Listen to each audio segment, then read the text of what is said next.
Well, you're done cleaning up your landscape. You've done some light pruning, cleaned up the leaves and debris, and so you're ready to put down some mulch.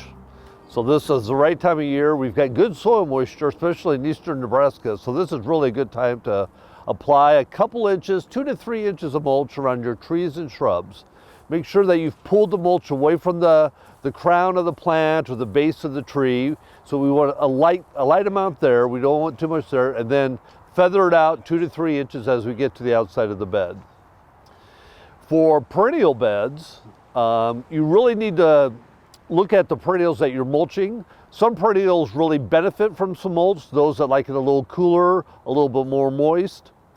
Some perennials, if you have some of your native perennials, and we talk about putting those in the verge areas between the sidewalk and the curb, those you may not want to mulch at all, or if you do, very lightly. So keep that in mind. If you have some of our native perennials, very light mulch. Some of the other woodland perennials you could put down, again, maybe an inch or two of mulch in those spots.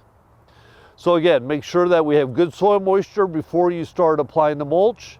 Do your pruning ahead of time, and then get in there and put down your mulch, and then you'll be pretty happy with the results. You'll be able to stand back and think, I've done something good this weekend.